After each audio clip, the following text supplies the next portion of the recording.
Welcome to the Sharda विद्यापीठ। आज हम आपके लिए लेकर आए हैं आंसर की 12th मैथमेटिक्स की। जैसा कि आप देख सकते हो सीरीज ए, बी और सी, लेकिन इन तीनों में से जो सबसे टफ सीरीज जो रही वो थी सीरीज ए। और ए सीरीज क्यों टफ थी? क्योंकि इसमें अगर हम लोग बात करें वेक्टर की, और वेक्टर के अलावा एक चैप्टर आपका प्रोबेबिलिटी की और एक और इंटीग्रेशन, ये तीन चैप्टर इसमें थोड़ा सा टफ रहे, जिसकी वजह से ये सीरीज टफ बनी।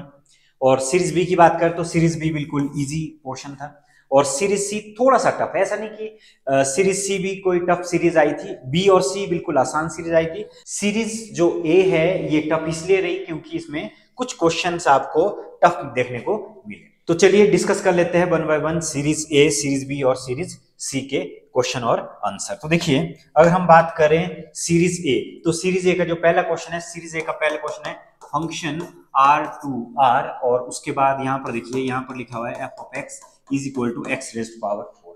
अगर मैं बात करूं डोमेन की, और अगर मैं इधर बात करूं कोडोमेन, और इसका मतलब होता है एक्स, इसका मतलब है एक्स, और इसका मतलब क्या होता है बाय, और इसको आप क्या बोल सकते हो, एफ ऑफ एक्स बोल सकते हो, कोडोमेन बोल सकते हो आप इसको, और आप इसको रेंज के नाम से भी। यहां पर अगर मैं लिखूं, अगर मैं यहां पर -2 लिखता हूं और +2 लिखता हूं, तो इसका जो आंसर आएगा, इसका आंसर देखिए एफ ऑफ -2 और एफ ऑफ प्लस का 2, अगर मैं इसमें वैल्यू डाल दूं तो इसका आंसर क्या आ रहा है? इसका आंसर आएगा आपका 16। तो इसका आंसर अगर 16 आ रहा है तो इसका सिंपल सा मतलब ये हुआ कि -2 का आंसर भी 16, 2 का आंसर भी क्या आ रहा है 16। तो ये 1 1 फंक्शन नहीं हुआ, तो ये कौन सा फंक्शन हुआ? ये हुआ मैनी वन, ये मैनी वन फंक्शन हुआ। लेकिन ऑप्शन में देखिए मैनी वन तो ये हुआ, लेकिन इसके साथ में जो x की पावर है, x की पावर क्या है? ये पावर है जी आपकी इवन, x की पावर क्या है? इवन। लेकिन कोडोमेन में तो सारे के सारे रियल नंबर, ये आपका है डोमेन, ये बोल सकते हैं आप डोमेन, और डोमेन को इनपुट के नाम से जाना जाता है। और रेंज की अगर मैं बात करूं, रेंज को बोलते हैं आउटपुट, और इसको कोडोमेन के नाम से भी जाना जाता है। कोडोमेन भी बोल सकते हो, और आप इसको क्या बोल सकते हो? इसको आप रेंज भी बोल सकते हो, जैसे कि मैंने यहां पर बताया था आपको। तो कोडोमेन में सारे रियल नंबर आने चाहिए। अगर कोई भी एक रियल नंबर बच जाता है तो वो ऑन टू फंक्शन नहीं होता। ऑन टू फंक्शन का मतलब सिंपल सी बात है, ये 5 उंगलियां है, ये 5 उंगलियां, अगर ये इसके ऊपर पूरे के पूरे इनपुट, इसको आउटपुट समझ लो, ये पूरा अगर आपके पास आउटपुट मारे उसको बोलते हैं ऑन टू फंक्शन, ठीक है ना, एक के ऊपर एक। लेकिन यहां पर देखिए, अगर मैं जो वैल्यू यहां पे डाल रहा हूं, अगर -2 आउटपुट में -2 नहीं आ सकता, देयर डज नॉट एग्जिस्ट, आप लिख सकते हो there does not exist any value for that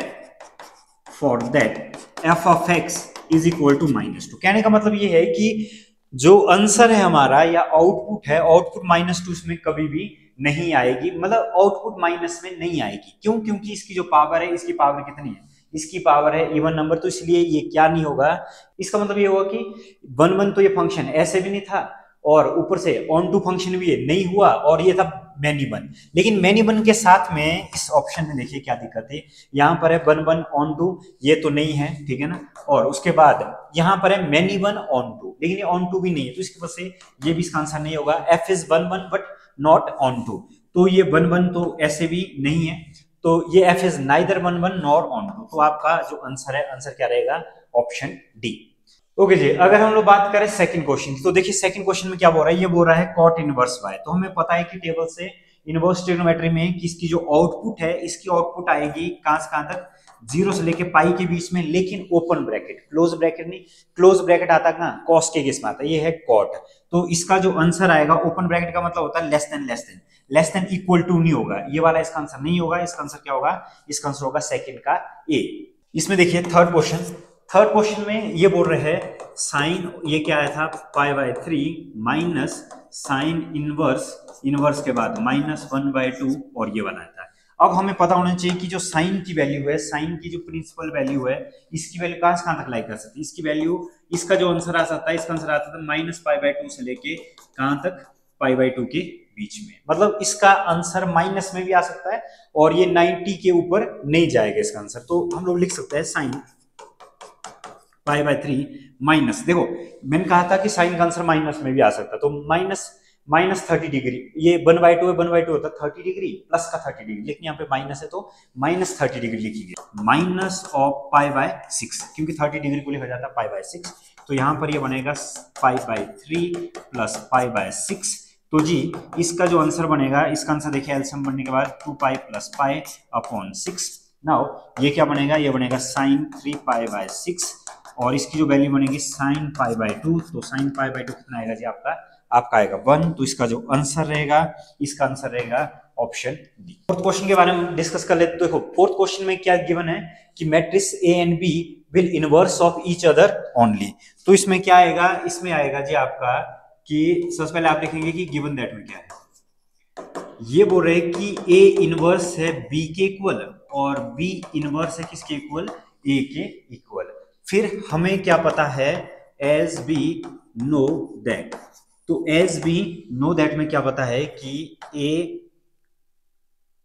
inverse किसके इक्वल होता है, ये होता है आइडेंटिटी मैट्रिक्स के इक्वल, और आप लिख सकते हो बी इनवर्स, ये भी किसके इक्वल होता है, आइडेंटिटी मैट्रिक्स के इक्वल। नाउ ए इनवर्स किसके इक्वल है, ए इनवर्स यहां से आप इसकी वैल्यू पुट कर सकते हो। तो देखिए जब हम लोग ए इनवर्स की वैल्यू इसमें पुट कर देंगे और बी इनवर्स की वैल्यू को इसमें पुट कर देंगे, तो क्या आएगा, ये बनेगा किसके इक्वल, बी के इक्वल, तो ये बन गया ए बी इक्वल टू आई, और बी इनवर्स जगह आएगा ये, तो ये बना आई के इक्वल। तो आप बोल सकते हो A B is equal to B A is equal to identity matrix. तो आपका जो आंसर रहेगा, आपका आंसर रहेगा, तो फोर्थ का जो आपका आंसर रहेगा वो रहेगा option D. Next fifth question में देखिए, फिफ्थ क्वेश्चन बोल रहा है कि अगर इसमें n की वैल्यू को बढ़ाते रहे हम लोग, ठीक है ना, तो n की वैल्यू को बढ़ाने का मतलब क्या है, n की वैल्यू को बढ़ाने का मतलब है n की जगह 2 लिखा, 3 लिखा, 4 लिखा, 5 लिखा, तो इससे क्या होगा, इससे आपके क्या बढ़ेगी, इससे बढ़ेगी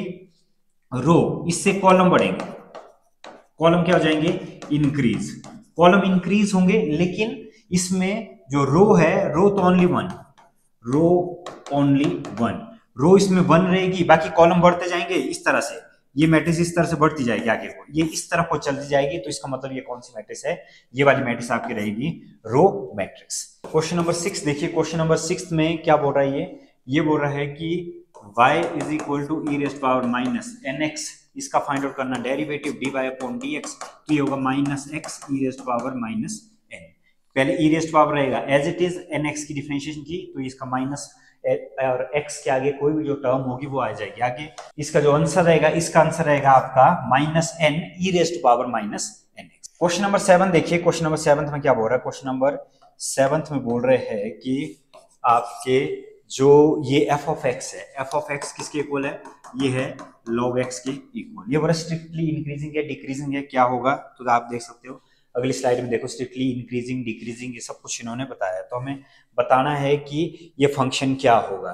तो अगर मैं इसकी क्या कर दूं, इसकी अगर मैं डिफरेंशिएशन कर दूं, ये डैश है, तो ये बनेगा 1/x, और 1/x की अगर हम बात करें, इंटरवल इसमें है 0 से लेके इन्फिनिटी का इंटरवल, और 0 से इन्फिनिटी पॉजिटिव वैल्यू डाल तो x की वैल्यू है ग्रेटर देन 0, 1/x की वैल्यू क्या हो जाएगी, ग्रेटर देन 0, तो इसका मतलब ये हो गया कि f डैश x ये भी क्या होगा, ग्रेटर देन 0, तो ये हो गया जी आपका कौन सा फंक्शन, ये हो गया इंक्रीजिंग फंक्शन। तो 7th का जो आंसर आएगा, 7th का आंसर आएगा सीरीज ए में ए। अब बढ़ते हैं 8th क्वेश्चन की तरफ। तो देखिए 8th क्वेश्चन बोल रहा है rate of change of the area of circle with respect to radius. तो अगर हम बात करें एरिया की, तो एरिया होता है पाई आर स्क्वायर, इसका ये differentiation with respect to radius, तो ये बनेगा 2 पाई आर। 2 पाई आर के बाद देखिए D a upon D R, तो आर की जो वैल्यू दी है, आर की वैल्यू दी हुई है कितनी, 5, तो हम लोग लिख सकते हैं 10 पाई सेंटीमीटर स्क्वायर। आसान सा क्वेश्चन था ये, तो इसका जो आंसर रहेगा इसका बी। 9th वाले क्वेश्चन में क्या दिया है, 9th क्वेश्चन में दिया है जी आपके integration of sine raise to power 3 x cos square x और dx। इसमें क्या करेंगे, सबसे पहले तो इसको थोड़ा सा ओपन कर लेते हैं, ओपन करके देखिए क्या आएगा, साइन x आएगा और आएगा sine square x, cos square x और आगे क्या आएगा dx। थोड़ा सा और सिंप्लीफाई कर लेते हैं, ये बनेगा sine x 1 minus cos square x और नेक्स्ट आएगा cos स्क्वायर x और आगे क्या आएगा dx।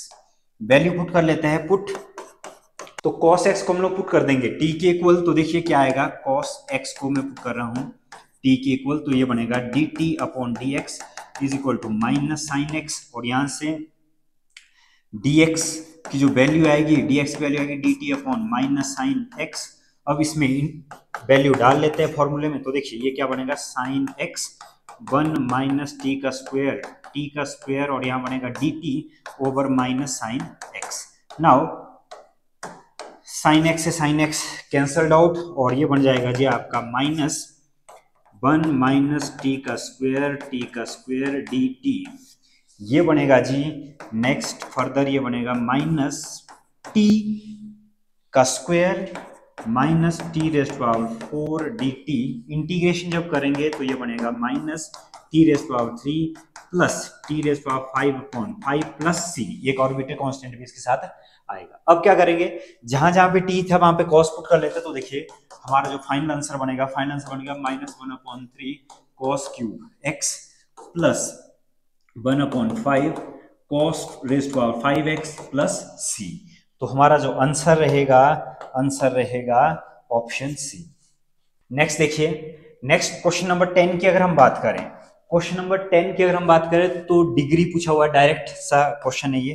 तो डायरेक्ट क्वेश्चन में देखिए, क्वेश्चन नंबर 10 डायरेक्ट सा क्वेश्चन है, तो देखिए degree of the differential equation, इसके हाईएस्ट ऑर्डर है ये वाला, और इसकी डिग्री है 1, इसकी कोई पावर नहीं है तो उसको हम लोग 1 लिख रहे हैं, तो इसका जो डिग्री होगी ऑप्शन में क्या होगा इसका राइट आंसर। नेक्स्ट क्वेश्चन में देखिए, नेक्स्ट क्वेश्चन पूछे द इंटीग्रेटिंग फैक्टर के लिए एक इक्वेशन बना के दिया है, y dx minus x plus 2y square dy is equal to किसके इक्वल, 0 के इक्वल, then y dx is equal to x plus 2y का स्क्वायर किसके इक्वल, dy के इक्वल। इसको आप एक इक्वेशन बना सकते हो, तो देखिए जरूरी नहीं कि dy अपॉन dx ही बनाना है हर बार, आप dx अपॉन dy बना सकते हो इंटीग्रेटिंग के फैक्टर में, बस आप थोड़ा सा वेरिएबल चेंज करना है। यहां पर आपने देखना, तो देखिए ये बन रहा है dy, यहां पर देखिए ये क्या बन रहा है, तो ये बन रहा है जी आपका y dx dy is equal to x plus 2y का स्क्वायर, ये बन जाएगा dx upon dy x plus 2y square upon y। Further जब हम इसे अलग करेंगे तो देखिए क्या बनेगा, ये बनेगा x अपॉन y, ऊपर 2 टर्म नीचे 1 टर्म, उनको अलग किया जाता है। तो नेक्स्ट ये बनेगा 2 अपॉन y नहीं, ये बनेगा 2y, फिर 2x upon 2y minus x upon y is equal to 2y। तो इसको हम लोग कंपेयर कर सकते हैं इस वाली इक्वेशन के साथ, dx upon dy minus plus P y is equal to Q, इसके साथ हम लोग इसे कंपेयर कर सकते हैं। तो देखिए इंटीग्रेटिंग फैक्टर इसमें p कितना है, इसमें p है -1 अपॉन वाई, इसमें p कितना है -1 अपॉन वाई। नाउ इंटीग्रेटिंग जो इसका फैक्टर रहेगा जी आपका, इस बार इक्वेशन अलग है, ठीक है ना, तो क्या होगा, इंटीग्रेटिंग जो फैक्टर रहेगा वो रहेगा पी डी वाई। फिर इसका क्या बनेगा, इसका बनेगा जी integrating factor e raise to power -1 upon y d y. तो इंटीग्रेटिंग फैक्टर केस में देखिए e माइनस आएगा बाहर, तो ये बना 1 अपॉन वाई डी वाई, तो ये बन जाएगा जी आपका e raise to power minus log y, और फिर इसको थोड़ा सा और सिंप्लीफाई करके लिखना है, तो ये बनेगा e log y raise to power -1, और इस और log आपस में कैंसिल हो जाते हैं, एक्सपोनेंशियल फंक्शन और लॉगरिथमिक फंक्शन। तो इंटीग्रेटिंग फैक्टर जो इसका आएगा y raise to power 1, y raise to power 1 होता है 1 अपॉन y। तो इसका जो आंसर आएगा, इसका आंसर आएगा ऑप्शन सी। नेक्स्ट क्वेश्चन देखिए, क्वेश्चन नंबर 12 में क्या बोल रहा है, ये दो वेक्टर गिवन है, projection of vector a on the vector b। तो इसका फॉर्मूला सीधा सा होता है a dot b divided by b, जिसके ऊपर प्रोजेक्शन गिराना है। तो वेक्टर a कितना दिया था, ये दिया था 2i plus 3j plus 2k। फिर उसके बाद डॉट प्रोडक्ट में क्या है, डॉट प्रोडक्ट में है ये i plus 2j plus k divided by modulus of vector b। इसका मैग्नीट्यूड निकालना है, इसका मैग्नीट्यूड कितना होगा, 1 का स्क्वायर 2 का स्क्वायर प्लस 1 का स्क्वायर। ये कितना बन जाएगा जी, ये बन जाएगा 2 प्लस 6 प्लस 2 डिवाइडेड बाय, ये बन जाएगा आपका 4 5 6, ये बनेगा 6, तो ये आएगा 10/√6, तो 10/√6 आपका रहेगा ऑप्शन ए। 12th क्वेश्चन का क्या रहेगा? Option A.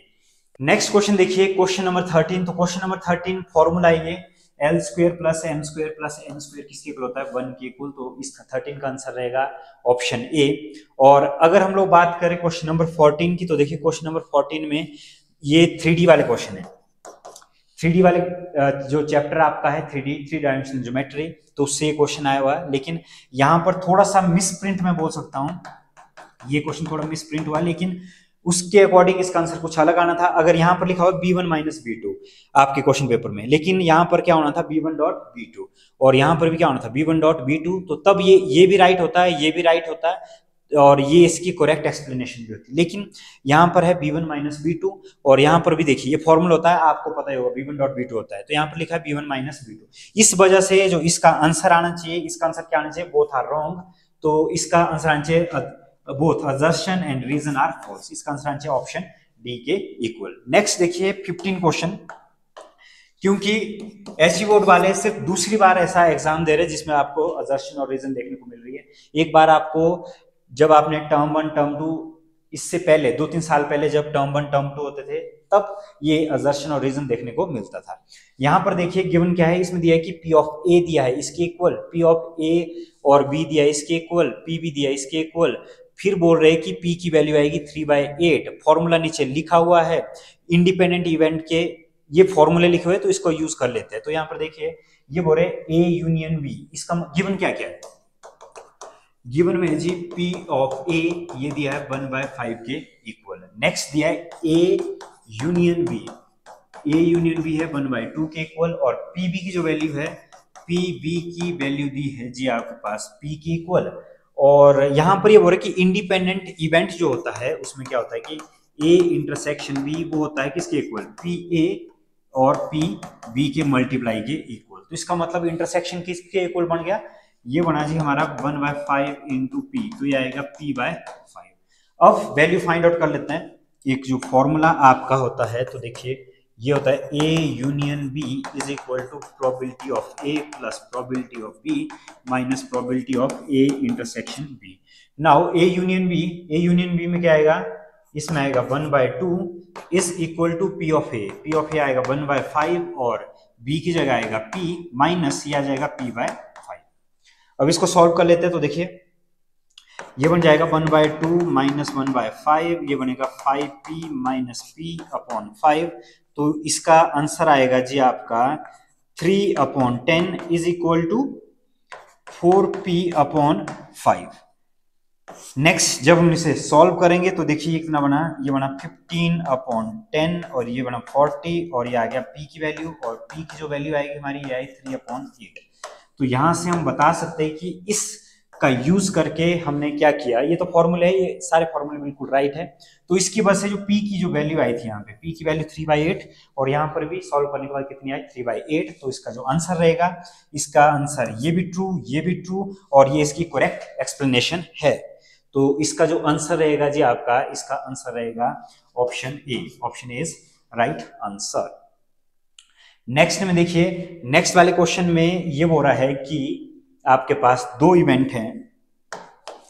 Consider the experiment of drawing a card from a deck of 52 playing card. Total number of card कितने हैं? 52।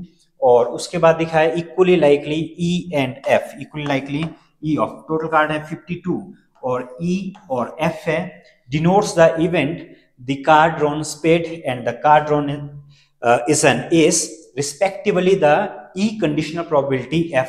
ये भी दिया है F कंडीशनल प्रोबेबिलिटी किसके इक्वल? E के इक्वल दी हुई है। नेक्स्ट देखते हैं इसके बारे में क्या दिया गया। ये आगे लिखा है E and F are the two events such that the probability of occurring of one of them is not affected the occurrence of the other event. ये तो है ट्रू, उनको हम लोग इंडिपेंडेंट इवेंट बोलते हैं। इंडिपेंडेंट वो होते हैं जो किसी के ऊपर डिपेंडेंट नहीं रहते, तो ये तो है ट्रू। अब इससे पीछे वाली जो आपकी स्टेटमेंट है, तो उसमें देखते हैं कि उसमें क्या बोल रहे हैं क्वेश्चन में। क्वेश्चन में ये बोल रहे हैं कि जी आपके एक इवेंट E है और एक इवेंट है F। तो जो E इवेंट है, E इवेंट में बोल रहे हैं प्रोबेबिलिटी कौन सी?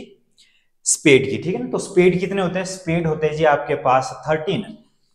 स्पेड वाले 13, तो probability of E, probability of spade, probability of spade, spade होते 13, टोटल 52, ये बन गया जी आपका 1/4।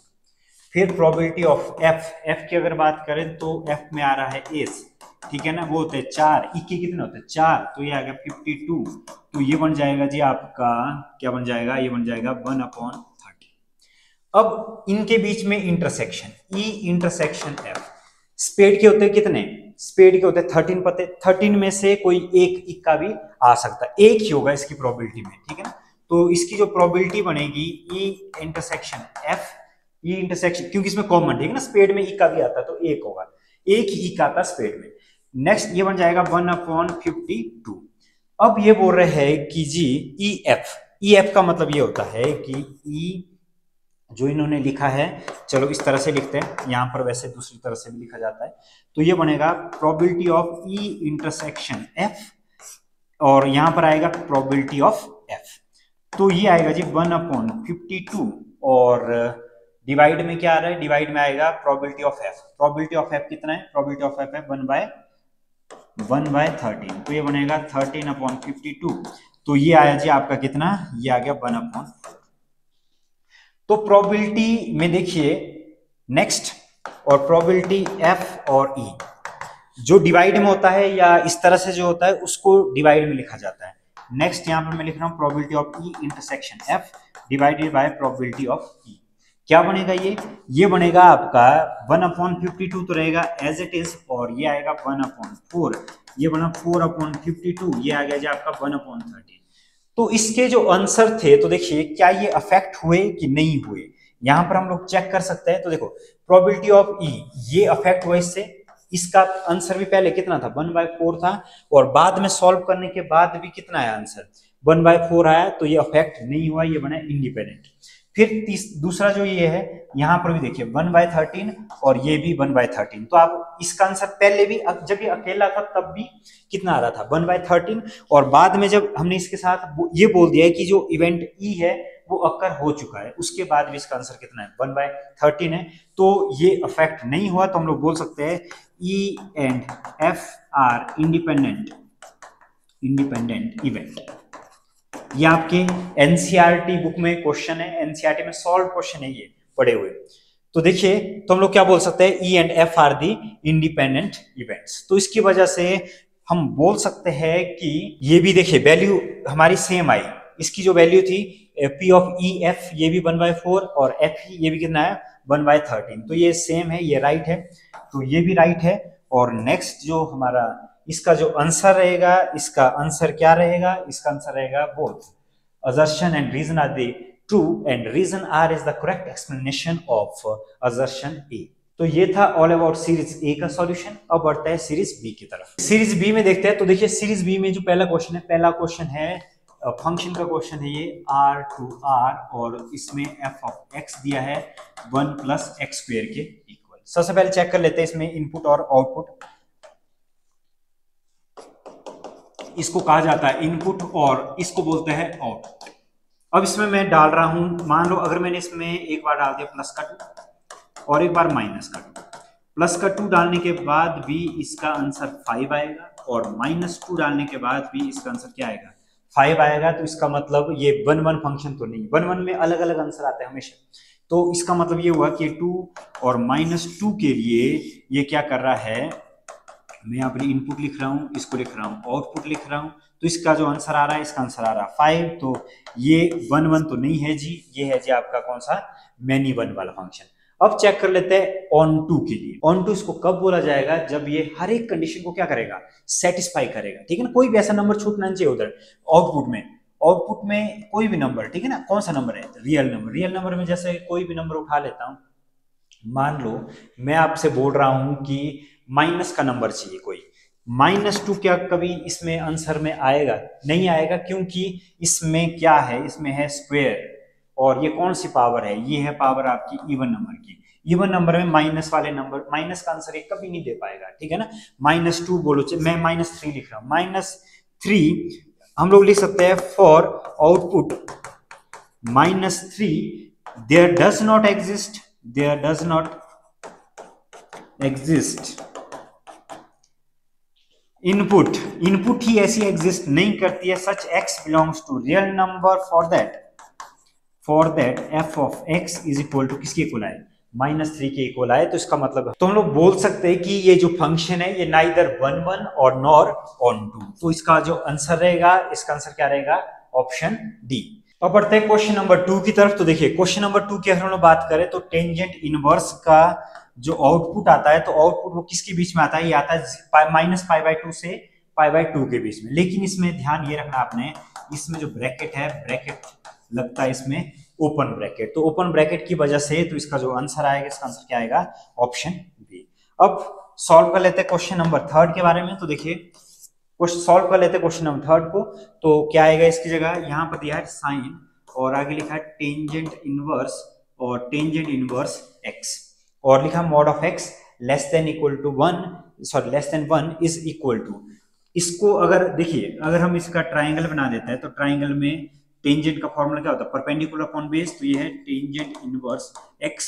तो अगर आप इसको y लिख लेते हो तो यहाँ पे थीटा लिख लेते हो, तो टेंजेंट थीटा किसके इक्वल आएगा, x के इक्वल। तो ये होता है परपेंडिकुलर अपॉन बेस के इक्वल। तो इसकी जगह लिखूंगा x अपॉन 1 और जब पाइथागोरस लगा लूंगा इसमें, तो पाइथागोरस लगाने के बाद ये बन जाएगा 1 प्लस एक्स स्क्वायर का क्या बन जाएगा, अंडर रूट। अब टेंजेंट इनवर्स को मैं साइन में कन्वर्ट कर रहा हूँ, साइन इनवर्स में। तो ये बनेगा sine inverse x upon root 1 plus x का स्क्वायर, इस पाइथागोरस लगाने के बाद।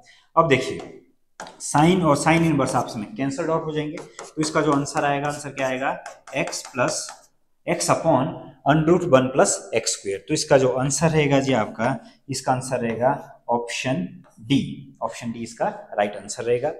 नेक्स्ट क्वेश्चन में देखिए, नेक्स्ट क्वेश्चन में सिंपल सा है। ये बोल रहे हैं कि A and B are both symmetric and skew symmetric matrix.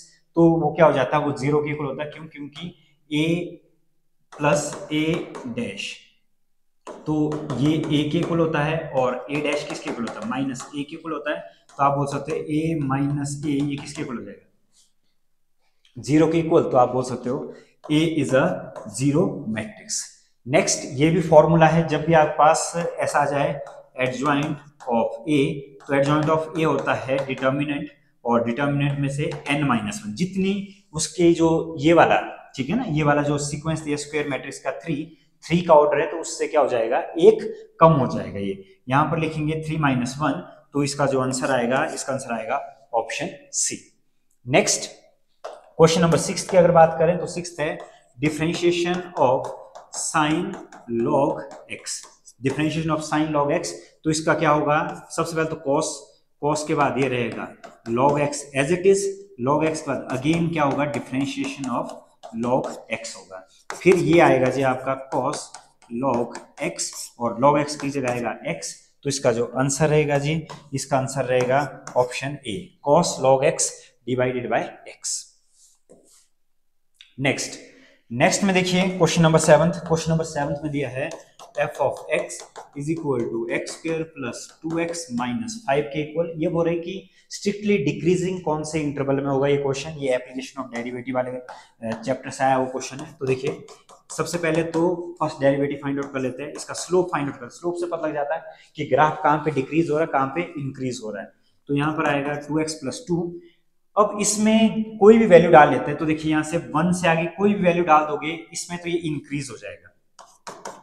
1 से लेके मान लो 2 डाल रहा हूँ इसमें, तो यहाँ पर ये आ रहा है 6, तो ये हो जाएगा जी आपका इंक्रीज, ये हो जाएगा इंक्रीज। लेकिन अगर हम बात करें 1 से पीछे वाली जो टर्म है, 1 से पीछे वाले टर्म में यहाँ पर देखिए क्या -1 और 0 डाल के क्या आ रहा है, 1 0 अगर हम लोग इसमें डाल देते हैं, तो यहाँ पे 0 और 1, 0 डाल के क्या आ रहा है, जब हम इसे 0 डाल देंगे तो 0 ये आ रहा है 2, अगेन ये बन जाएगा 2, और f डैश x जो आ रहा है ग्रेटर देन 0, इसमें क्या होगा, इंक्रीजिंग। लेकिन इसमें सिर्फ एक ऑप्शन ऐसा है, ये वाला ऑप्शन, ऑप्शन सी, यही इसका राइट आंसर रहेगा। कैसे, तो चलिए एक वैल्यू इसमें पुट करके देखते हैं। f डैश -1 से पीछे को -2 वैल्यू पुट कर रहा हूं मैं, तो -2 की वैल्यू जब मैं इसमें पुट कर दूंगा तो ये आएगा -2 प्लस 2, ये बन जाएगा -4 प्लस 2, तो ये आएगा -2 क्या होगा, लेस देन 0, और लेस देन 0 जब होगा तो इसका मतलब क्या हुआ, इसका मतलब ये हुआ कि ये डिक्रीजिंग फंक्शन है इन इंटरवल -∞ से लेके -1 के बीच में। तो नेक्स्ट क्वेश्चन की अगर बात करें तो देखिए फंक्शन क्या दिया है, फंक्शन दिया है मैक्सिमम वैल्यू फाइंड आउट करनी इस फंक्शन की। ये भी एनसीईआरटी क्वेश्चन है, x -1 + 1 और यहां पर दिया है 1/3। नाउ ये क्या बनेगा जी आपका f ऑफ x के बाद x² - x + 1 1/3। अब इसका कर लेते हैं डिफरेंशिएशन। डिफरेंशिएशन करने के बाद क्या होगा, ये आएगा 1/3 और x² - x + 1 और पावर इसकी माइनस हो जाएगी। अगेन हमें डिफरेंशिएशन करनी पड़ेगी किसकी, ब्रैकेट की डिफरेंशिएशन अगेन करनी पड़ेगी। तो ये आएगा x² - x + 1। नाउ f' ये किसके इक्वल होगा, ये होगा 1/3 x² - x + 1 -2/3 और नाउ ये बन जाएगा 2x - 1। अब देखिए ये जो सॉल्व करके बनेगा, ये बनेगा जी आपका 1/3 x² - x + 1 rays to power 2/3 और यहां पर आएगा 2x - 1। इसके बाद क्या करेंगे, इसके बाद इसका जो आंसर आएगा, अगर मैं इसकी बात करूं तो क्रिटिकल पॉइंट, सबसे पहले इसका एक क्रिटिकल पॉइंट फाइंड आउट करना पड़ेगा और यहां पर लिखा हुआ है कि 0 से लेके 1 के बीच में। क्रिटिकल पॉइंट के लिए देखो इसको 0 के इक्वल करना पड़ेगा, तो 0 के इक्वल करने के बाद देखिए 2x - 1 3 x² - x फिर 2/3 इज इक्वल टू किसके इक्वल, 0 के इक्वल, फिर 2x - 1 इज इक्वल टू 0 और x इज इक्वल टू किसके इक्वल आएगा 1/2। तो 3 पॉइंट पे चेक कर लेते हैं कौन कौन से पॉइंट, एक पॉइंट है 0, एक आया 1/2, एक आया 1। यहां पर देख लेते हैं कि मैक्सिमम और मिनिमम ये फंक्शन कब आएगा।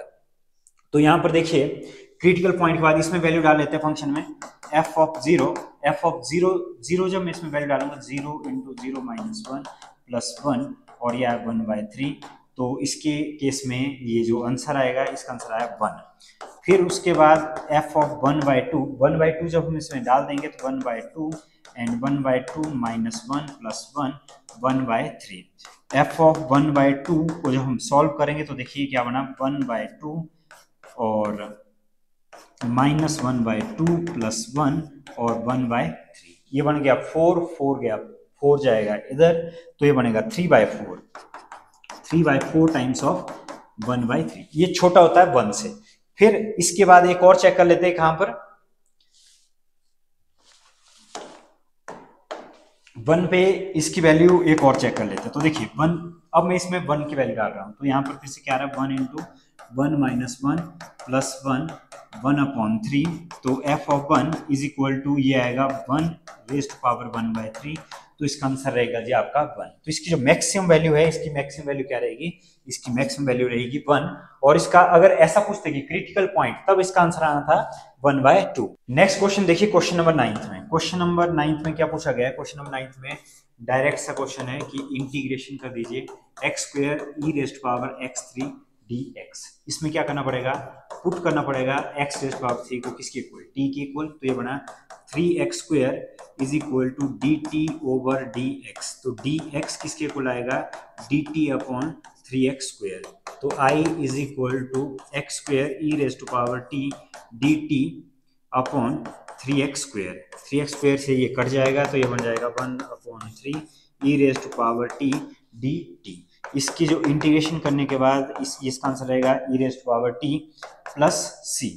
तो t जहां जहां पर t है इसमें वैल्यू पुट कर लेते हैं। तो देखिए क्या बन जाएगा, ये बन जाएगा 1/3 e⁻x⁻³ + c।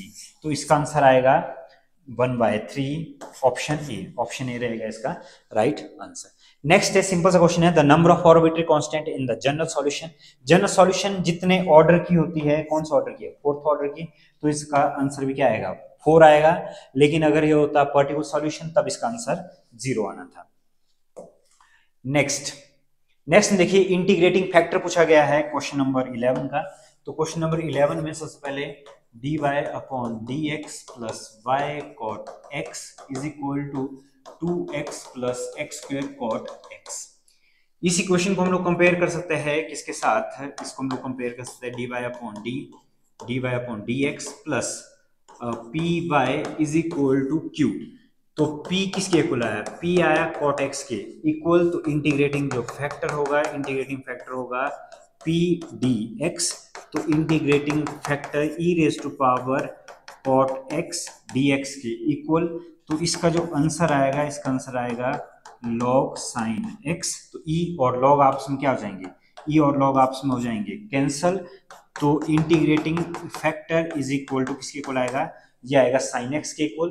तो आपका जो आंसर रहेगा ऑप्शन डी, ऑप्शन डी रहेगा राइट आंसर। नेक्स्ट क्वेश्चन देखिए, क्वेश्चन नंबर 12।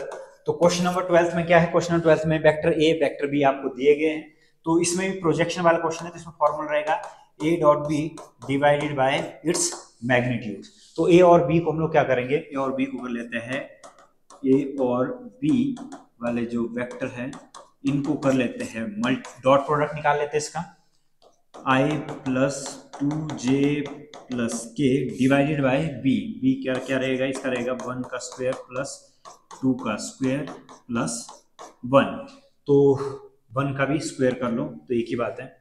तो ये आएगा जी आपका A dot B its magnitude 2 plus 6 plus 2 divided by 6, ये बना 10/√6। यहाँ पर 10/√6 नहीं है, एक सीरीज हमने इससे पहले डिस्कस की थी उसमें था, लेकिन यहाँ पे ये ऑप्शन नहीं है, तो आपने घबराना नहीं है। आपने क्या करना है, इसके बाद आप इसको रैशनलाइज कर सकते हो। रैशनलाइज करने के बाद जो आपका आंसर बनेगा, तो देखिए आंसर क्या बनेगा, आंसर बनेगा 5√6/3। तो 5√6/3, तो इसका जो आंसर बनेगा, इसका आंसर बनेगा ऑप्शन सी। ऑप्शन सी क्या रहेगा इसका राइट आंसर। नेक्स्ट क्वेश्चन देखिए, नेक्स्ट क्वेश्चन है क्वेश्चन नंबर 13। तो क्वेश्चन नंबर 13 में लिखा हुआ है कि a line makes equal angle with coordinate then its direction cosine. ठीक है, तो डायरेक्शन कोसाइन क्या होता है, डायरेक्शन कोसाइन का फॉर्मूला होता है cos square alpha plus cos square beta plus cos square gamma is equal to 1 के इक्वल। अगर ये इफ ये बोल रहे कि अल्फा बीटा और गामा ये तीनों के तीनों, alpha is equal to beta के इक्वल, बीटा किसके इक्वल, गामा के इक्वल, तीनों के इक्वल आ जाए, तो आप ऐसा लिख सकते हो cos square alpha plus cos square alpha plus cos square alpha is equal to 1 के इक्वल, तो ये बन गया 3 cos square alpha is equal to 1 के इक्वल, तो ये बने cos square alpha is equal to 1/3 के इक्वल। फिर आगे बने cos स्क्वायर प्लस माइनस 1/√3 के इक्वल, तो यही किसके इक्वल होगा, cos बीटा के इक्वल भी यही होगा, और cos गामा भी किसके इक्वल होगा, सेम होगा 1/√3 प्लस माइनस। तो इसका जो आंसर आएगा, इसका आंसर क्या आएगा, इसका आंसर आएगा ऑप्शन बी। ऑप्शन बी क्या रहेगा इसका राइट आंसर। क्वेश्चन नंबर 14 की तो देखिए, क्वेश्चन नंबर 14 क्या बोल रहा है कि अजर्शन में 3 लाइंस, 3 लाइन दी हुई है, तो 3 लाइन के आपके पास डायरेक्शन कोसाइन दिए गए। तो डायरेक्शन कोसाइन क्या है कि ये बता रहे हैं कि म्यूचुअली परपेंडिकुलर है या नहीं है। तो देखिए पहली और दूसरी लाइन को आपसे मल्टीप्लाई कर लेते हैं, 12/13 और -3/13, और ये है -4/13। और दूसरी वाली लाइन कितनी है, दूसरी वाली लाइन है जी आपकी 4/13, 12/13 और ये दिया है 3/13। इनको मल्टीप्लाई कर लेते हैं तो देखिए क्या आता है, L1 L2 plus M1 M2 इस तरह वाला केस। तो ये आएगा 12/13 और यहाँ पर आ रहा है 4/13 प्लस -3/13 और 12/13 प्लस -4/13 एंड 3/13। तो इसका आंसर देखिए कितना बन रहा है, 48/169 माइनस 36/169 माइनस 12/169। अगर हम इसे सॉल्व करें तो देखिए क्या आएगा, इसको सॉल्व करने के बाद ये बन जाएगा 48 माइनस 48 डिवाइडेड बाय 169, तो 0/169 तो किसके इक्वल आएगा, ये आएगा 0 के इक्वल। अगेन अगर हम लोग दूसरी और तीसरी लाइन को भी चेक करें, दूसरी और तीसरी लाइन ये बोल रही है कि आर म्यूचुअली परपेंडिकुलर, हर एक लाइन क्या होनी चाहिए, म्यूचुअली परपेंडिकुलर। तो दूसरा और तीसरा पॉइंट देखिए 4/13, 12/13 एंड 3/13।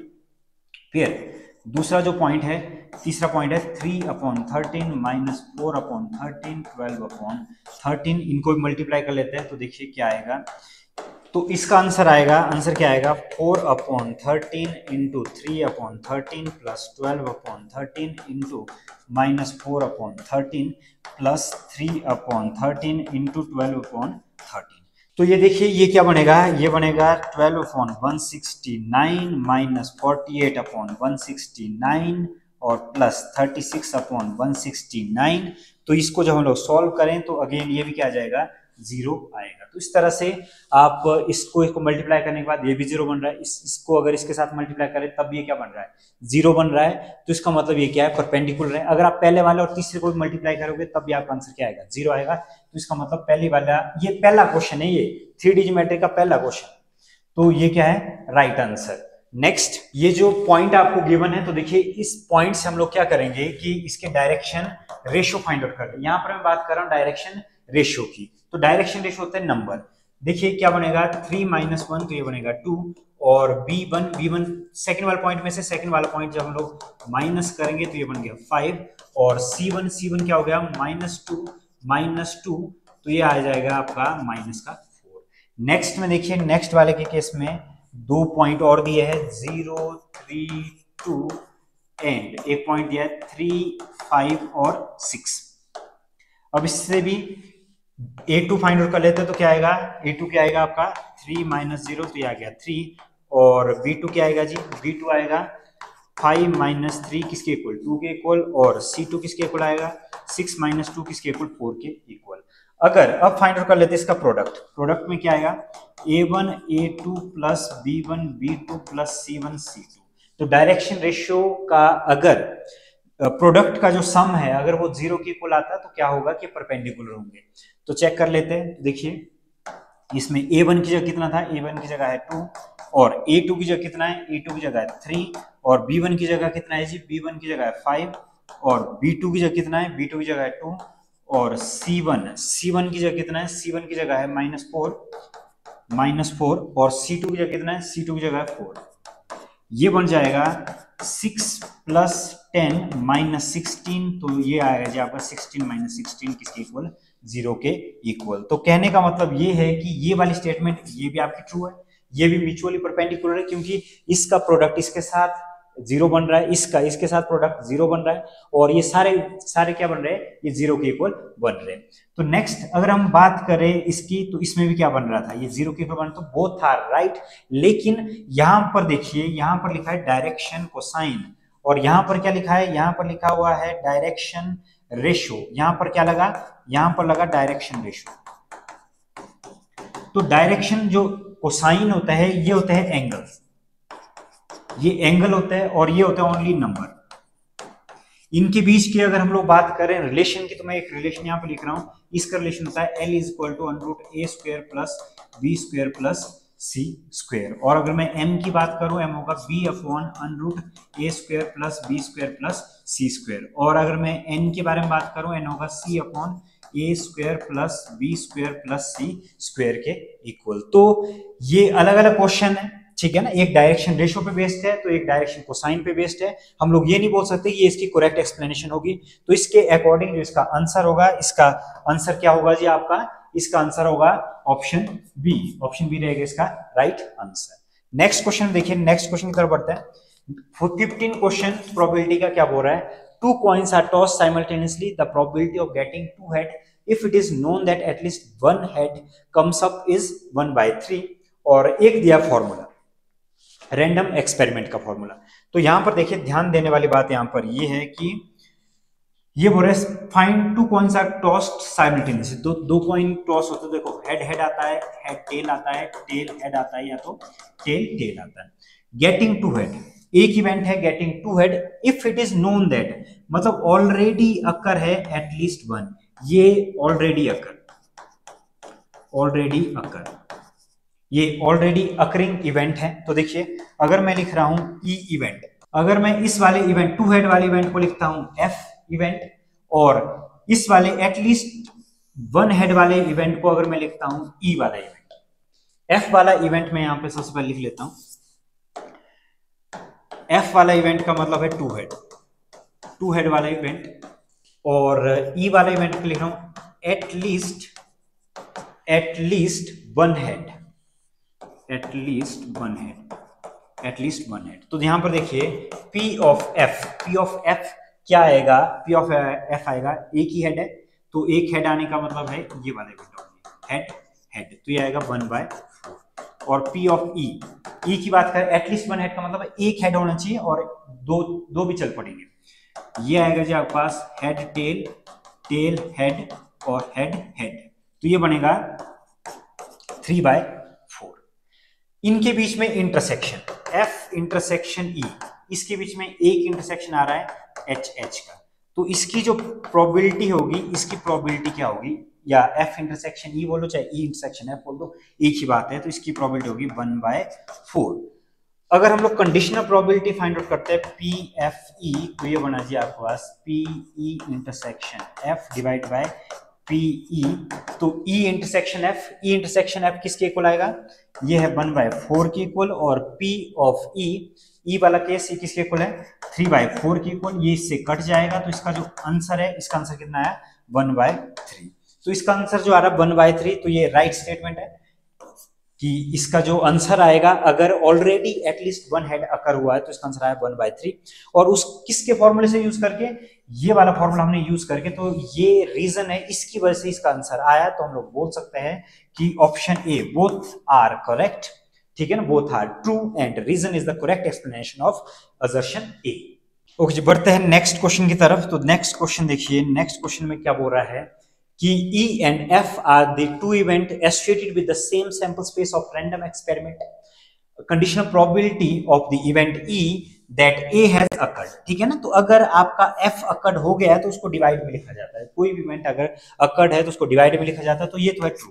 अब चेक कर लेते हैं रीजन के बारे में। तो रीजन में देखिए क्या दिया गया है, इसमें गिवन है जी हमारे पास एक E इवेंट की दी है 7/13 एंड PF दिया है कितना 9/13 के इक्वल, और इंटरसेक्शन दिया है किसके इक्वल, इंटरसेक्शन दिया है E इंटरसेक्शन F, ये दिया है जी आपका 4/13।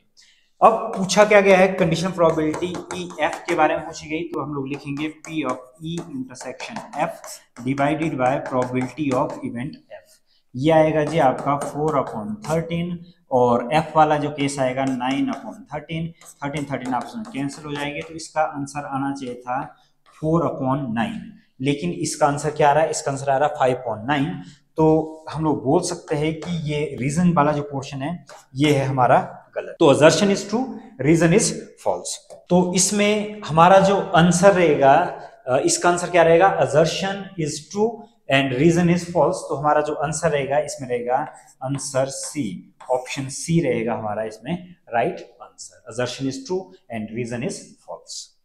तो ये था ऑल अबाउट कौन सी सीरीज, बी, ये था ऑल अबाउट सीरीज बी के बारे में। अब बढ़ते हैं आगे सीरीज सी की तरफ। एफ ऑफ एक्स देखिए, एफ ऑफ एक्स हमारा है, इनपुट में भी रियल नंबर डालना है, आउटपुट में भी रियल नंबर डाल सकते हैं, और फंक्शन दिया है f of x raised power 3।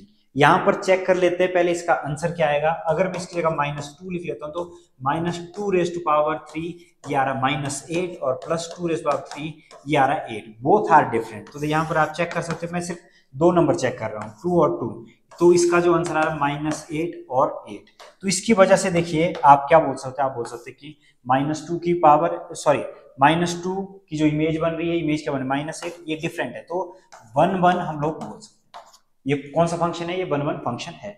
अब बारी है किसकी, अब बारी है जी ऑन टू की। क्या ये ऑन टू है या नहीं है, तो देखिए ऑन टू के लिए यहां पर सबसे पहले क्या इसमें माइनस के नंबर आ सकते हैं, क्योंकि फंक्शन की जो पावर है, फंक्शन की पावर क्या है, फंक्शन की पावर है आपके पास ऑड नंबर, फंक्शन की पावर क्या है और नंबर है, तो ये माइनस वाले नंबर को भी ले सकता है, ठीक है ना। सीरीज ए और सीरीज बी में हमने ये डिस्कस किया, उसमें जो पावर थी, पावर क्या थी, पावर थी इवन नंबर। तो इवन नंबर पे कभी भी आप जो आपका जो आंसर है, आंसर क्या नहीं आएगा, आपका आंसर उसमें क्या नहीं आना था, उसमें आपका जो आंसर है वो माइनस में कभी भी नहीं आना। तो देखिए यहाँ पर x रेज़ पावर 3 की वजह से आप बोल सकते हो कि जो बाय में सारे के सारे नंबर है वो क्या कर रहे हैं, सेटिस्फाई कर रहे हैं, ठीक है ना, सेटिस्फाई करेंगे, ठीक है ना। आउटपुट को सेटिस्फाई करेगा कौन, x बिलोंग्स टू डोमेन, जो x की जो वैल्यू है जो डोमेन से बिलोंग करे वो उसको सेटिस्फाई करेगी। तो हम लोग बोल सकते हैं कि जो फंक्शन है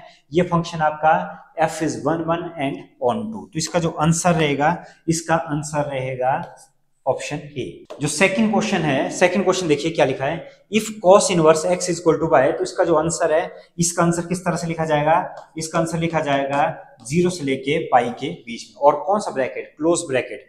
क्लोज ब्रैकेट का मतलब क्या होता है, क्लोज ब्रैकेट का मतलब है आप लेस देन इक्वल टू, ये वाला इक्वल टू वाला ब्रैकेट लगाना है, ठीक है ना। तो इक्वल टू वाला जो ऑप्शन होगा वो होगा आपका राइट आंसर। नेक्स्ट देखिए इनवर्स ट्रिग्नोमेट्री से क्या आया है, तो इनवर्स ट्रिग्नोमेट्री का जो क्वेश्चन है जी वो है cos इनवर्स, और यहां पे लिखा cos 7 पाई बाय 6। ध्यान देने वाली बात यह है कि जैसे हमने अभी डिस्कस किया कि इसका आंसर आ सकता है 0 से किसके बीच में, पाई के बीच में। सबसे पहले चेक कर लेते हैं कि 7 पाई बाय 6 होता कितना है। 7 पाई 6 होता है जी आपका 7 इंटू पाई की जगह 180 लिख लेते हैं, यहाँ पर 6 तो ये आएगा 3, ये होता है 210 डिग्री। तो 210 डिग्री इसका आंसर नहीं आ सकता, इसका मतलब इसको तोड़ना पड़ेगा आपको इसको लाना पड़ेगा 0 से पाई के बीच में, मतलब 0 से 180 के बीच में आपको इसको लाना पड़ेगा। तो किस तरह से ला सकते हैं हम लोग, हमें पता है कि इसको हम लोग इस तरह से लिख सकते हैं 2 पाई माइनस 5 पाई बाय 6। इस तरह से क्या होगा cos इनवर्स, और ये बन जाएगा cos 5 पाई बाय 6, तो cos से cos कैंसिल हो जाएगा, तो इसका जो आंसर आएगा आपका, इसका आंसर क्या आएगा, इसका आंसर आएगा 5 बाय 6। तो जी ऑप्शन बी रहेगा हमारा राइट आंसर। ओके, तो नेक्स्ट क्वेश्चन देखिए, नेक्स्ट क्वेश्चन क्या लिखा है, इज अ स्क्वायर मैट्रिक्स। तो स्क्वायर मैट्रिक्स के लिए हमें पता है कि m किसके इक्वल होता है, n के इक्वल, तो फोर्थ का आंसर रहेगा सी। नेक्स्ट में देखिए फिफ्थ में क्या होगा कि ये बोल रहे हैं कि एक आपके पास मैट्रिक्स दी गई है, और मैट्रिक्स में आपको दिया है aij, और ये दिया है 2i माइनस जे। ये बोल रहे कि A33 फाइंड आउट करना है, तो A33 फाइंड आउट करने के लिए 2 इंटू 3 माइनस 3 6 माइनस 3, तो इसका आंसर आएगा 3। तो जी आपका आंसर रहेगा ऑप्शन सी। नेक्स्ट वाले क्वेश्चन में क्या बोला गया है कि इसका डेरिवेटिव फाइंड आउट करना, तो डेरिवेटिव देखिए y दिया है cos inverse e raised to power x। हमें पता है कि इसका जो इनवर्स होगा, इसका इनवर्स क्या होगा, इसका इनवर्स तो -1 upon √1 minus e raised to power x का स्क्वायर, और ये आएगा जी -1 upon 1 minus e raised to power 2x। ये रहेगा हमारा राइट आंसर। लेकिन इसके बाद अगेन किसकी करनी है differentiation, e raised to power x की अलग से डिफरेंशिएशन करनी है।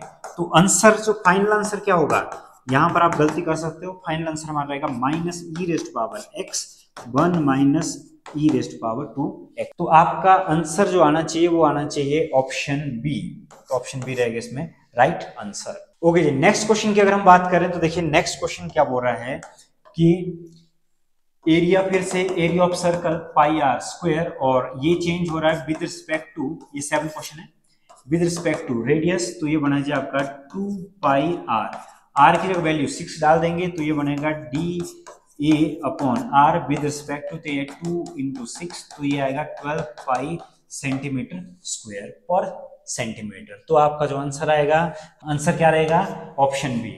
नेक्स्ट क्वेश्चन देखिए, क्वेश्चन नंबर 8। क्वेश्चन नंबर 8 में क्या है, क्वेश्चन नंबर 8 है f of x। f of x है जी किसके equal, x square minus 4x plus 6। ये बोल रहा है इंक्रीजिंग कहां पर हो गई है, तो f डैश x, इसका डेरिवेटिव, इसका स्लोप फाइंड आउट कर लेते हैं, तो ये बना 2x माइनस 4।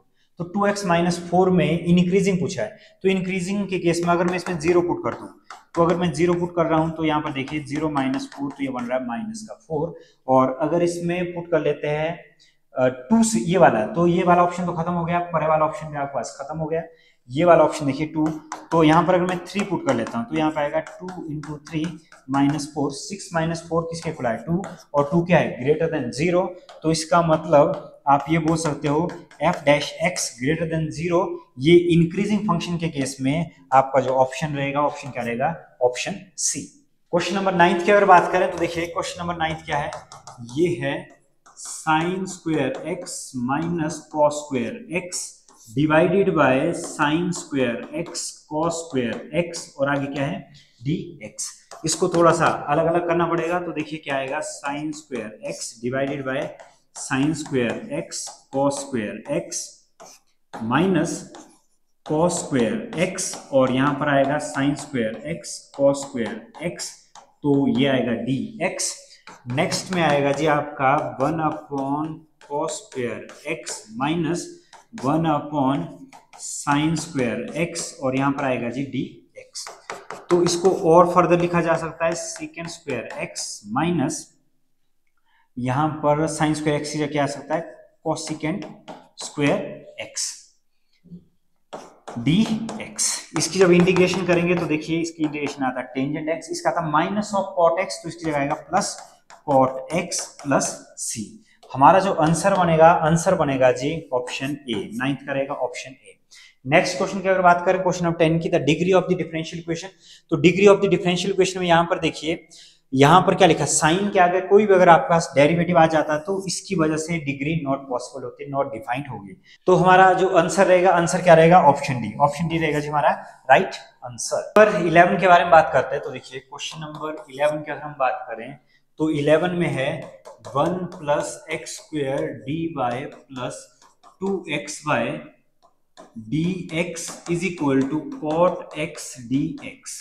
ये बोल रहा है इंटीग्रेटिंग फैक्टर फाइंड आउट करना है इसका। तो इंटीग्रेटिंग फैक्टर के लिए हमें dx वाले टर्म को एक तरफ करना पड़ेगा, 1 plus x square d y is equal to cot x dx minus 2xy dx। तो ये बन जाएगा 1 प्लस एक्स स्क्वायर और यहाँ पर आएगा डी वाई और यहाँ पर देखिए क्या आएगा कॉट एक्स माइनस 2xy और यहाँ पर आएगा dx। अब क्या होगा 1 plus x square d y upon d x is equal to cot x minus 2xy। अब d y upon d x is equal to cot x upon 1 plus x square minus 2xy और इससे रहेगा 1 plus x square. सबसे पहले इसको थोड़ा simplified form में लिख लेते हैं। अब क्या होगा d y upon d x plus 2x 1 plus x square और y is equal to cot x और 1 प्लस एक्स स्क्वायर। इसमें जी इंटीग्रेटिंग फैक्टर में देखिए ये वाली जो टर्म है, ठीक है ना, इसको हम लोग p लिख लेते हैं। तो यहां पर क्या आएगा integrating factor is equal to e raise to power p dx। अब क्या होगा इंटीग्रेटिंग फैक्टर में 2x upon 1 plus x square dx की क्या करनी है इंटीग्रेशन करनी है। तो इसको क्या करना पड़ेगा हमें 1 प्लस एक्स स्क्वायर को पुट करना पड़ेगा t। तो यहाँ पर देखिए क्या आएगा dt upon dx is equal to बनेगा 2x और dx बन जाएगा किसके इक्वल dt अपॉन 2x। तो इसके बाद देखिए इसके बाद वैल्यू पुट कर लेते हैं इसमें। तो क्या आएगा integrating factor is equal to e raise to power ये आएगा 2x और यहाँ पे बनेगा dt अपॉन t। इसकी जगह हमने t पुट किया था और इसकी जगह आएगा 2x, ये आपस में कैंसल्ड हो जाएगा 2x के साथ। तो ये इंटीग्रेटिंग फैक्टर जो हमारा बचेगा ये बनेगा dt upon t। Integrating factor देखिए ये बन जाएगा e raise to power log t। e और log आपस में कैंसिल हो जाते हैं तो लास्ट में इंटीग्रेटिंग फैक्टर आएगा वो आएगा t और t क्या था हमारा 1 प्लस एक्स स्क्वायर।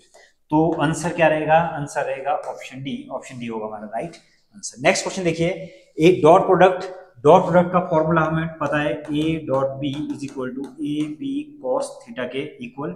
अगर मैं कॉस 0 डिग्री को 1 लिखता हूं तब जाकर ये इसको सेटिस्फाई करेगा। तो एंगल क्या होना चाहिए इसमें, एंगल होना चाहिए 0 डिग्री। क्वेश्चन नंबर 13 में देखिए डायरेक्शन रेशो दी है, डायरेक्शन रेशो। तो डायरेक्शन रेशो दिया है, डायरेक्शन को साइन फाइंड आउट करने। तो देखिए ये दिया 2 -1 -2। तो ये a की वैल्यू दी है 2, b की वैल्यू दी है -1 और c की वैल्यू दी है -2। तो डायरेक्शन कोसाइन होता है l की वैल्यू होता है a upon a square plus b square plus c का स्क्वायर। और m की वैल्यू क्या होगी, m की वैल्यू होगी b upon a square plus b square plus c का स्क्वायर। और n की जो वैल्यू होती है, n की वैल्यू होती है c upon a square plus b square plus c का स्क्वायर। नाउ तो ये होगा 2 अपॉन 2 का स्क्वायर -1 का स्क्वायर प्लस -2 का स्क्वायर। तो ये बनेगा जी आपका 2 अपॉन √9। तो ये आएगा 2 अपॉन 3। नेक्स्ट में ये आएगा -1, फिर देखिए फिर से नीचे वाला स्क्वायर तो उतना ही रहेगा। तो ये आएगा -1 अपॉन 3। नेक्स्ट वाली टर्म आपकी आएगी -2 अपॉन 3। तो ये सेम रहेगा एज इट इज नाउ। तो इसका जो आंसर रहेगा जी आपका आंसर रहेगा ऑप्शन ए, ऑप्शन ए रहेगा आपका राइट आंसर। नेक्स्ट क्वेश्चन की अगर हम बात करें असर्शन रीजन की, तो देखिए असर्शन रीजन वाले क्वेश्चन में थोड़ा सा दिमाग जरूर लगता है, लेकिन इसमें सबसे पहले तो देखिए कि रीजन के बारे में बात करते हैं, तो रीजन वाले में दिया हुआ है दो, ये है equation, standard equation of line in 3D, ठीक है ना। 3D में लाइन को इस तरह से लिखा जाता है। तो देखिए इसका अगर रीजन की बात करें तो रीजन है राइट, क्योंकि ये वाला फॉर्मूला इसका क्या है, ये वाला फॉर्मूला इसका परफेक्ट है। और अगर मैं असर्शन की बात करूं तो असर्शन, देखिए असर्शन में जो हमारी पहली जो इक्वेशन है, पहली इक्वेशन है i plus J plus 2k plus lambda i minus J. ये मैं यहाँ पर कुछ भी लिख लेता हूँ, ठीक है ना। यहाँ पर मैं लिख रहा हूँ xi प्लस वाई जे प्लस जेड के, लेकिन म्यू के पीछे वाला जो वेक्टर है जो एंगल को डिफाइन करता है, ठीक है ना, तो एंगल की केस में ये हो रहा है सिर्फ एक्स एक्सिस के साथ है वो, तो एक्स एक्सिस साथ है, तो यहाँ पे सिर्फ क्या आएगा, आई वाला वेक्टर आएगा, और यहाँ पर होगा 0j प्लस 0 क्या होगा, 0k होगा। अगर हम बात करें a1 a2 की, जैसा कि यहाँ पर लिखा है, ठीक है ना, तो देखो a1 होता है लैम्डा के पीछे वाले में, ये 1 है, और b1 क्या है, b1 है -1, और c1 क्या है, c1 है 0। नेक्स्ट a2 है 1, और b2 क्या है, b2 है 0, और c2 क्या है, c2 है 0। अगर इस वाले फॉर्मूले में डाल देते हैं तो देखिए क्या आएगा, ये आएगा जी आपका a1 a2 plus b1 b2 plus c1 c2 divided by, और यहाँ पर आएगा a1 का स्क्वायर, b1 का स्क्वायर और c1 का स्क्वायर। फिर दूसरा क्या आएगा, दूसरा आएगा a2 का स्क्वायर b2 का स्क्वायर प्लस c2 का स्क्वायर।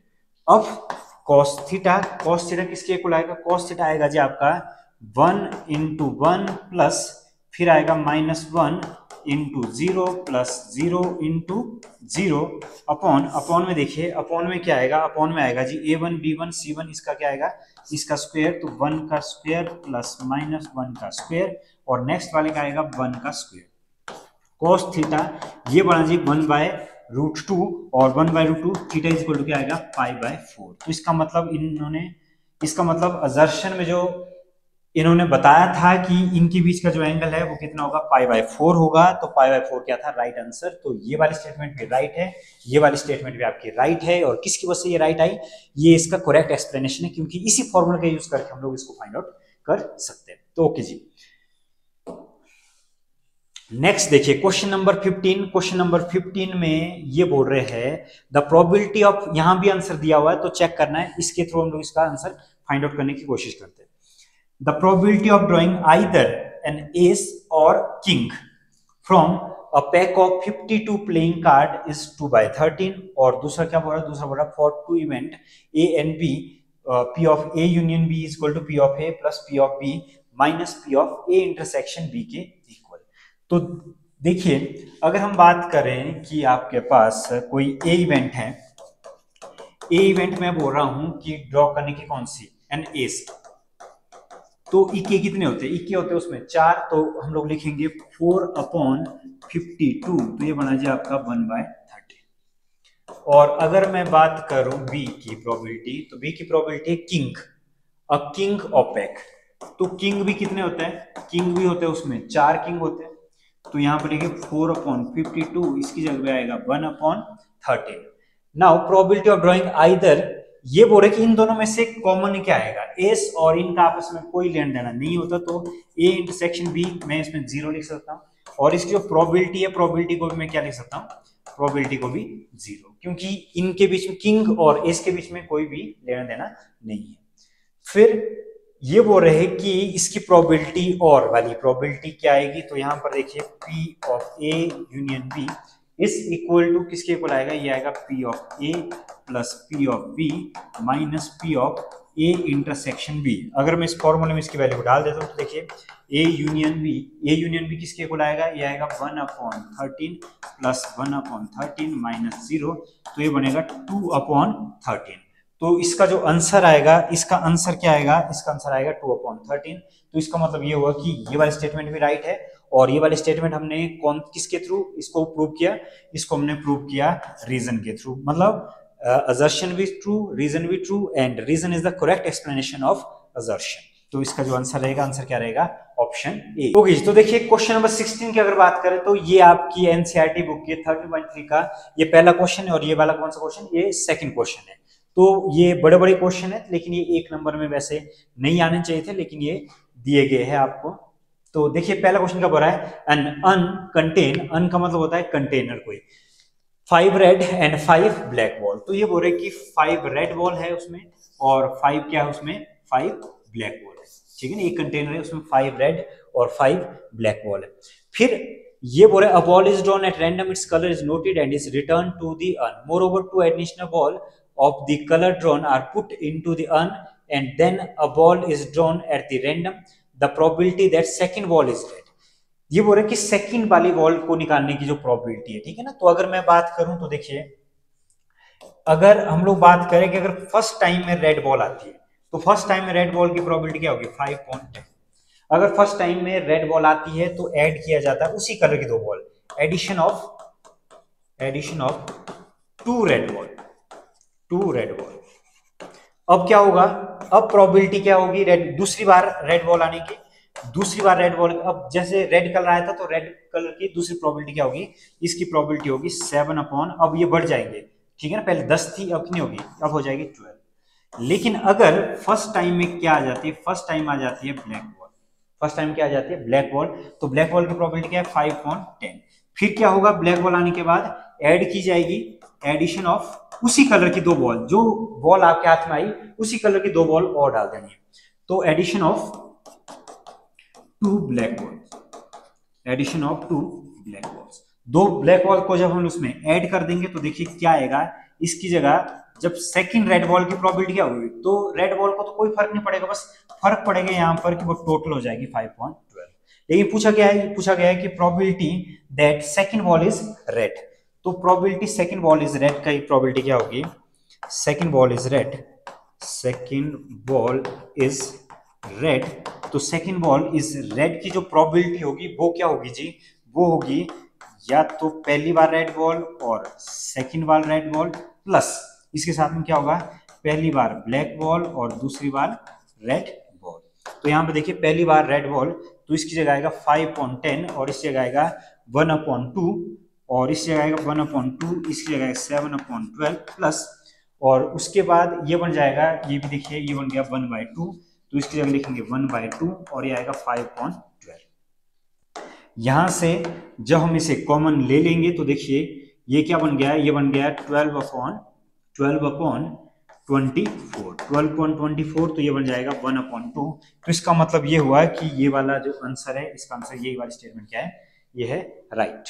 ओके जी, बात कर लेते हैं रीजन की। तो रीजन में देखिए इस बार यहाँ पर क्या लिखा है कि 2 बैग है, एक बैग में है 4 रेड बॉल और 4 ब्लैक बॉल और दूसरे बैग में कितना है, 2 रेड बॉल और 6 ब्लैक बॉल। तो हम लोग सबसे पहले ये लिख लेते हैं कि एक बैग और एक बैग ये, तो इस वाले बैग में है जी आपके 4 रेड और 4 ब्लैक बॉल और दूसरे वाले बैग में है जी आपके 2 रेड और 6 ब्लैक, 2 रेड और 6 ब्लैक बॉल।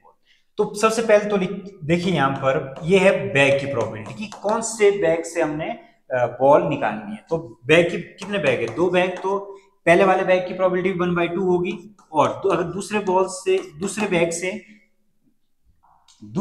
से बॉल निकालने की प्रोबेबिलिटी वो भी कितनी होगी, वो भी होगी 1/2। लेकिन अगर पहले बैग से रेड बॉल निकालने की प्रोबेबिलिटी, तो देखिए पहले बैग से रेड बॉल निकालने की जो प्रोबेबिलिटी है वो कितनी होगी, वो होगी जी आपकी कितनी है, ये यहां पर है 4/8, तो ये आएगा 1/2। और दूसरे बैग से रेड बॉल निकालने की जो प्रोबेबिलिटी है वो होगी जी आपकी कितनी होगी, 2/8, तो ये आएगा 1/4। और पूछा क्या गया है, हमसे पूछा गया है कि probability that ball is drawn from the first bag, तो ये बोल रहे कि फर्स्ट बैग से प्रोबेबिलिटी निकालने, ठीक है ना। तो ये इसका आंसर, इसका फॉर्मूला बनेगा E1R, पहले वाले बैग से ऑलरेडी अगर रेड बॉल निकालने की प्रोबेबिलिटी, तो इसका जो फॉर्मूला बनेगा, इसका फॉर्मूला बनेगा P of E1 P of R E1 और उसके बाद P of E1 P of R E1 plus P of E2 और यहां पर बनेगा P ऑफ R E2। तो जी P ऑफ E1 की जगह क्या आएगा, P ऑफ E1 की जगह आएगा 1/2 और P ऑफ R E1 की जगह क्या आएगा, इसकी जगह आएगा 1/2। नेक्स्ट यहाँ पर लिखें 1/2 into 1/2 plus P of E2 की जगह क्या आएगा, E2 की जगह 1/2 और सेकंड वाले की जगह 1/4, फिर इसका आएगा 1/4 डिवाइडेड बाय 1/4 प्लस 1/8, 1/4 और ये बनेगा जी आपका 3/8 और 8 चला जाएगा ऊपर तो ये बनेगा 8/3 × 4। तो इसका आंसर क्या आएगा, फाइनल आंसर, इसका फाइनल आंसर आएगा 2/3। तो 2/3 क्या होगा इसका राइट आंसर। तो कहने का मतलब ये है कि ये वाली स्टेटमेंट भी ट्रू है, ये वाली जो इसका जो रीजन है ये भी ट्रू है, बोथ आर ट्रू, लेकिन इनका आपस में कोई भी लेना देना नहीं है क्योंकि ये पहला क्वेश्चन है 13.1 का, इनका आपस में कोई भी ऐसा लिंक नहीं है ये कि भाई इस क्वेश्चन की वजह से ये क्वेश्चन आया या इस क्वेश्चन की वजह से ये क्वेश्चन आया। तो हम लोग बोल सकते हैं कि assertion is true and reason is true, reason is not the correct explanation of assertion A। तो इसका जो आंसर रहेगा आपका क्वेश्चन नंबर 16 का, इसका आंसर रहेगा ऑप्शन बी, ऑप्शन बी रहेगा इसका राइट आंसर। तो आज की वीडियो में बस इतना ही। तो इस आंसर की के अकॉर्डिंग आप अपने मार्क्स कैलकुलेट कर सकते हैं, आपके कितने मार्क्स बन रहे हैं। फिर मुलाकात होगी एक नई वीडियो में, तब तक के लिए